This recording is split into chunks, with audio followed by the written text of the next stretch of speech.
There's an old saying, a phrase that is used. I'm sure you've heard it, maybe even said it yourself. That phrase is this: take 5.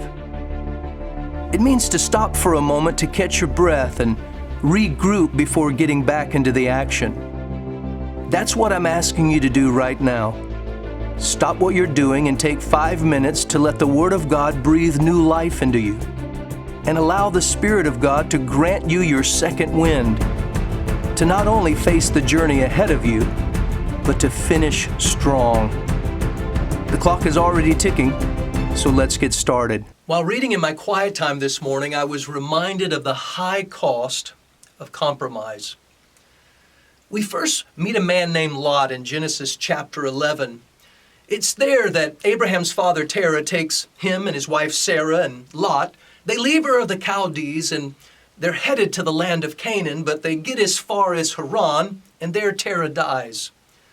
Then Abraham leaves Haran to go into the land of Canaan, and Lot goes with him. When they get there, there's a famine in the land. The Bible tells us that Abraham goes down into Egypt. In Genesis chapter 13, we're told that Abraham comes up out of the land of Egypt, and Lot comes with him. Then we're told both men were prosperous. They had herds and cattle, and there wasn't enough room for all of them in the land, and there was a strife between their herdsmen. And Abraham goes to Lot and says, "We're brothers, let's not strive, let's separate from each other." He says, "If you go to the left, I'll go to the right. If you go to the right, I'll go to the left." And that's when the life of compromise began for Lot, because we're told that he lifted up his eyes and saw the well-watered plains of Jordan. We walk by faith and not by sight. We're to look unto Jesus, the author and finisher of our faith. He looks at the plain, and we're told, interestingly, that it looked like the land of Egypt, where they just came from, which is a type of the world. He compromises. We're then told that he lives in the direction of Sodom. He pitches his tent in the direction of Sodom. We're not to live in the direction of sin. We're to live in the direction of the sanctuary. Jesus said we're to pray that your will be done on earth as it is in heaven. He compromises. In Genesis chapter 14, we're told that there were 5 kings that went to battle against 4. The king of Sodom was part of that battle, and he was taken captive. And we're told that Lot and his family and all that he had was taken captive. He lost everything. The high cost of compromise. Well, Abraham finds out about it. He takes 318 of his trained men. He goes and he rescues Lot. Lot has a chance. He's got an opportunity, a new start, a new beginning. He can finally leave Sodom and that lifestyle behind him. But what does he do? He goes back to Sodom. The high cost of compromise. The next time we see Lot is Genesis chapter 19, where God sends 2 angels into the city to destroy it. And Lot, lo and behold, is not just living in Sodom. Verse 1 of 19 says that he's leading in Sodom. He's sitting at the gate. He invites these men to his house, and the wicked men of the city surround the house because they want to have their way with them. Lot goes out onto the porch to try to talk them down, and then he offers his daughters for them to lie with. The high cost of compromise, this man. Well, the men will have nothing to do with it. The angels have to bring him into the house, shut the door, struck the men of the city with blindness. And then the angels say to Lot, if you have anybody else in this city, you need to gather them up and you need to get out of here because we're going to destroy this place.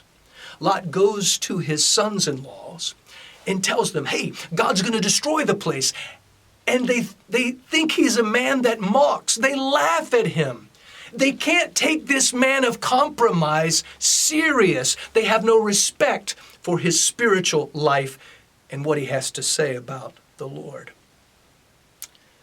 Well, you would think, they're not coming. We need to get out of here. Let me take whoever I can. But we're told that he lingers still. Compromise. So much so that the angels have to take them by the hand, lead them out of the city by force.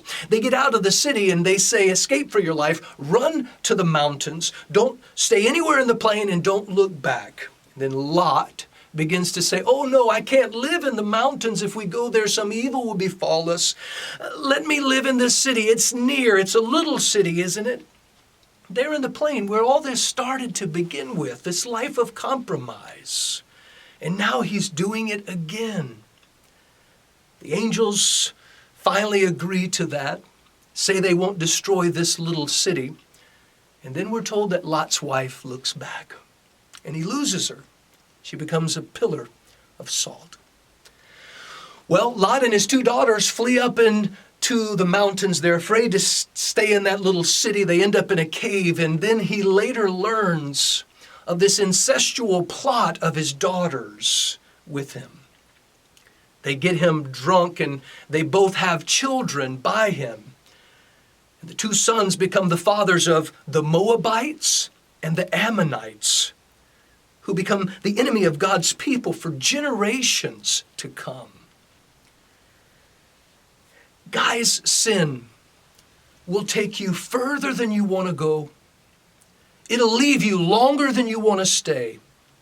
And it'll cost you way more than you want to pay. Let me read what Peter says about Lot in this situation.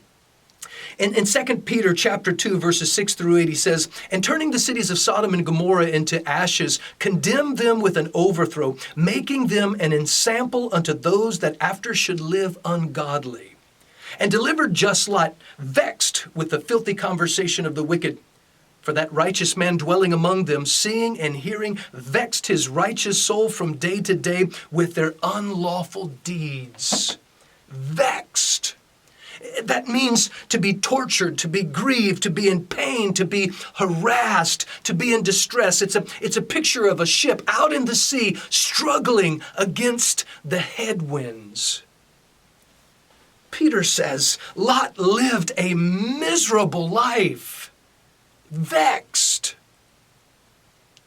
Men, the next time you're tempted to compromise, remember it's high cost, because it's a lot.